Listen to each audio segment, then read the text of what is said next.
Hello everyone, welcome to the new video from study buzz और मैं हूं अनुभव गुप्ता। तो यार आज की वीडियो बहुत इंपॉर्टेंट होने वाली है कैट एस्पिरेंट्स के लिए, एमबीए एस्पिरेंट्स के लिए जो अपनी ये प्रिपरेशन की जर्नी स्टार्ट करना चाहते हैं। चाहे आप जॉब के अंदर हो या आप अपने कॉलेज के आपके अभी जस्ट एग्जाम्स चल रहे हैं या ख़त्म हुए हैं, तो किस तरीके से आपकी ये जर्नी अगले कुछ महीनों की ये रहने वाली है, क्या क्या स्टेजेस से आपको जाना होगा, क्या क्या रोड मैप आपको फॉलो करना चाहिए, सब कुछ हम आज की वीडियो के अंदर डिस्कस करने वाले हैं। एंड तक जरूर देखना वीडियो को, बहुत इंपॉर्टेंट इन्फॉर्मेशन आपको मिलने वाली है। तो चलिए स्टार्ट करते हैं। इससे पहले हम स्टार्ट करें, I would like to request you please channel को सब्सक्राइब करके बेल आइकन जरूर प्रेस कर देना ताकि सारी इंपॉर्टेंट वीडियोस की नोटिफिकेशन आपको मिलती रहे।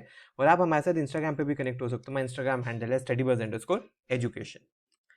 तो फ्रेंड्स, अगर हम बात बताएं कि यार सबसे पहले आपके माइंड में आ रहा होगा कि यार मुझे एमबीए करना है, मुझे एमबीए करना है, वो भी एमबीए कर रहा है, वो कोचिंग कर रहा है, उस पर्सन ने वैसे किया, बट आपको क्यों करना है? पहले ये बात जरूर क्लियर कर लेना। There can be multiple reasons and you just need to find out the reasons why you want to pursue MBA. आपको मैनेजमेंट में करियर बनाना है, या आप एक सैलरी इंक्रीमेंट के लिए जाना चाहते हो, या अपनी रोल चेंज करना चाहते हो। फॉर एग्जांपल इंजीनियरिंग से एमबीए मास्टर मैनेजमेंट में जाना चाहते हो, कॉमर्स से मैनेजमेंट में जाना चाहते हो, या ह्यूमैनिटीज से मैनेजमेंट में जाना चाहते हो, या आपका मन है कंसल्टेंट बनने का, मार्केटिंग करने का, फिनेंस में जाने का, सिर्फ और सिर्फ सैलरी का सोच के नहीं, क्या एक्चुअली वो काम करना आपको पसंद है या नहीं है।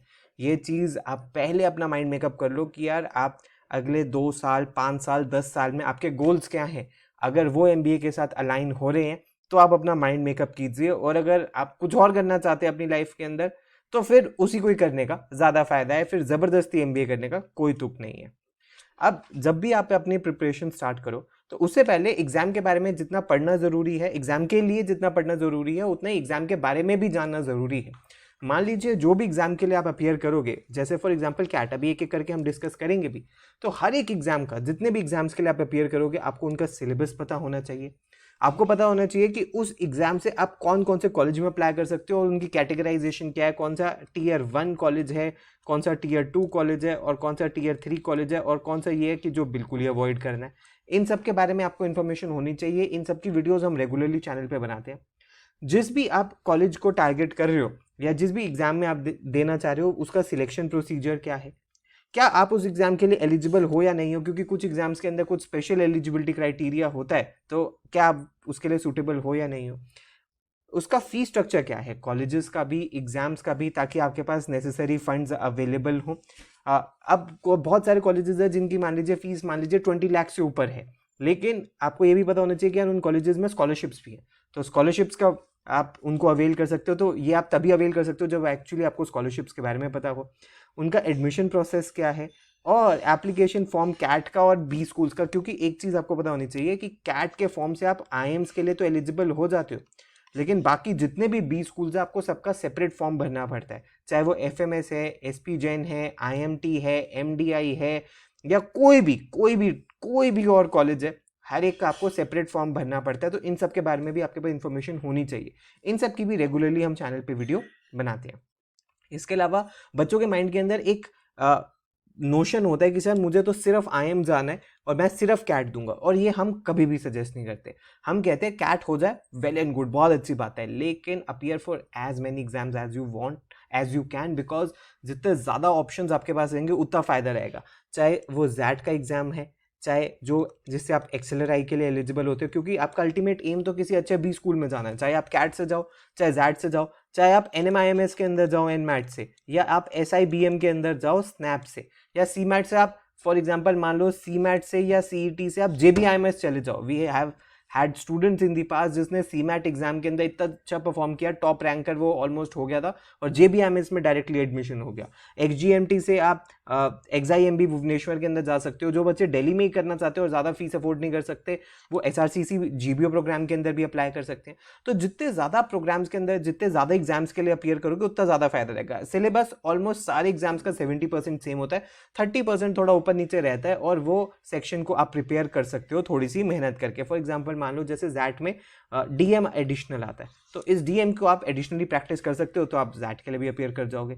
एनमैट का पैटर्न थोड़ा सा डिफरेंट है, इसमें क्वेश्चन स्किप नहीं कर सकते, तो इसके लिए भी आप अपियर कर सकते हो। स्नैप स्पीड बेस्ड एग्जाम है, सिलेबस थोड़ा सा लोअर लेवल पे है कैट से, लेकिन यहाँ पे 3 अटेम्प्ट्स है, तो इसके लिए मैं सजेस्ट करता हूँ कि जितने ज़्यादा से ज़्यादा एग्जाम्स के लिए आप अपीयर कर सकते।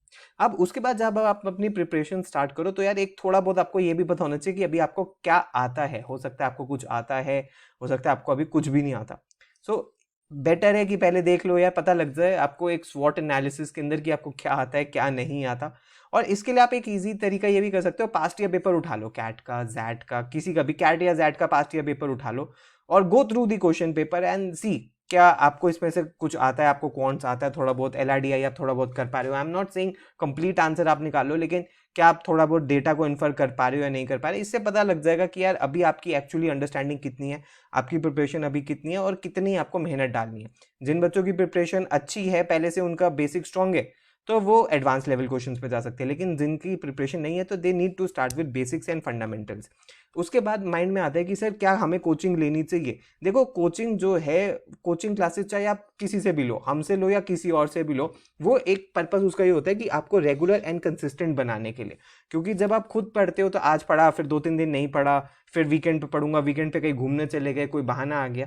तो कोचिंग क्लासेस के अंदर आपको एक मोटिवेशन रहती है, एक रेगुलरली आपको पता है कि यार आपको क्लास अटेंड करनी है, तो उसके अंदर आपका एक फ्लो बना रहता है। तो आपकी बेसिकली जो प्रिपरेशन है उसको एक डायरेक्शन मिल जाती है। ऐसा नहीं है कि एमलेसली आप कभी कुछ पढ़ रहे हो कभी कुछ पढ़ रहे हो, एक पर्टिकुलर मैनर के अंदर, एक डिजाइंड मैनर के अंदर आपकी क्लासेस होती हैं।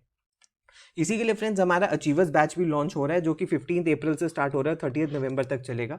इसके अंदर लाइव क्लासेस जूम वेबिनार के थ्रू कराई जाती है और इसकी जो रिकॉर्डिंग्स है हर एक क्लास की आपको प्रोवाइड करी जाएगी, जो 31 मार्च 2026 तक रहेंगी।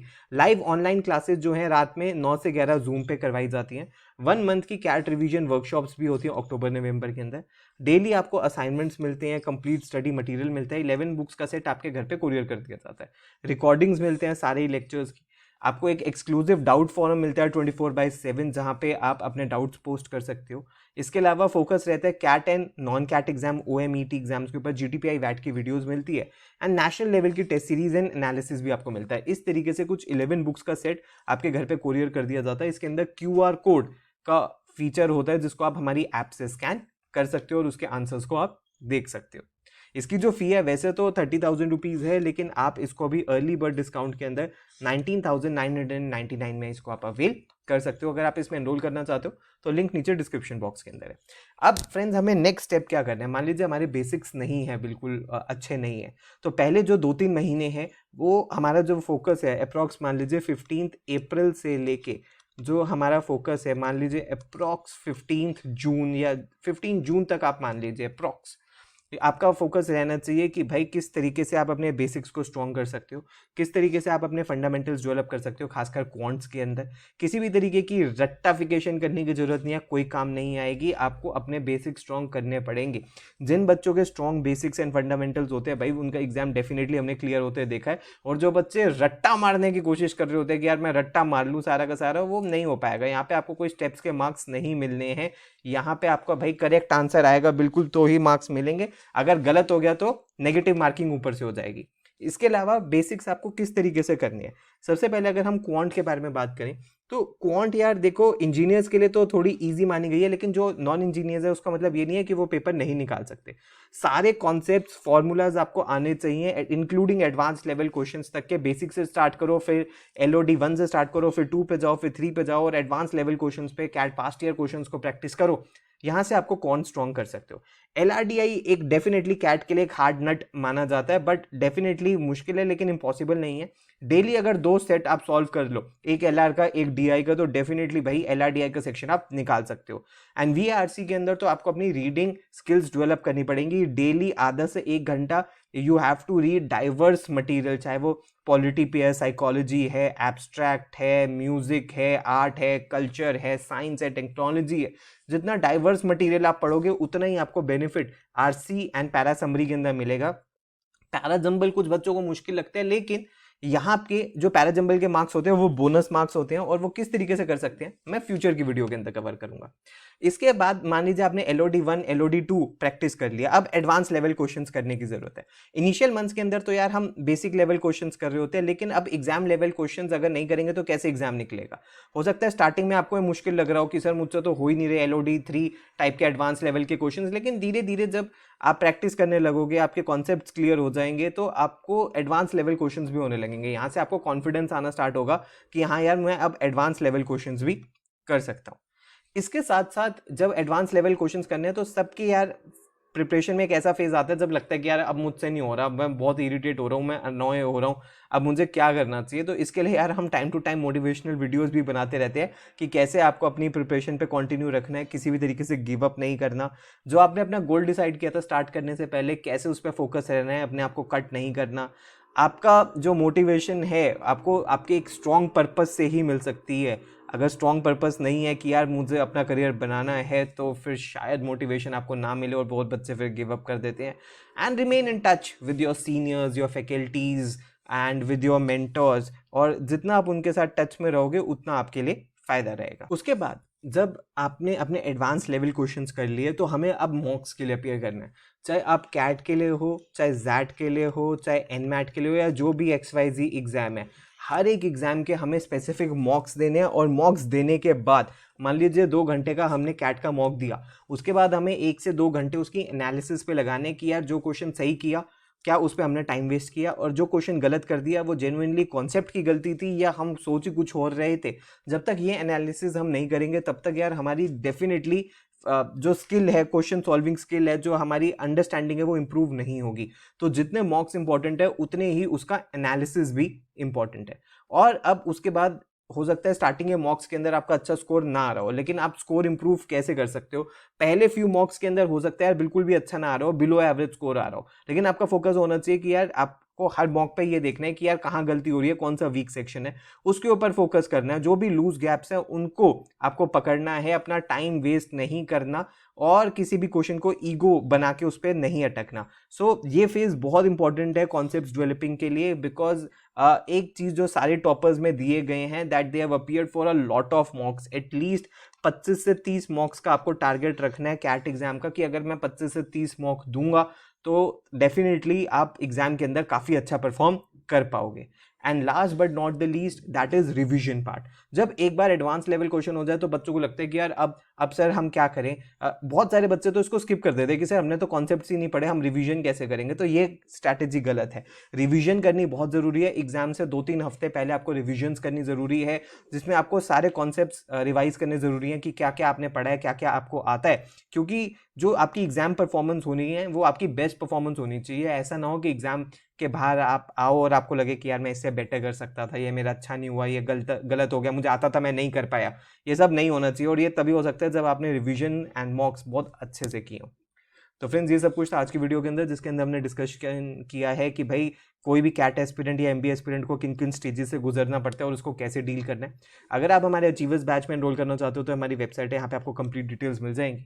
आपकी कोई भी क्वेरी हो तो आप हमें व्हाट्सएप ईमेल भी कर सकते हो। So thanks a lot, all the best, God bless you.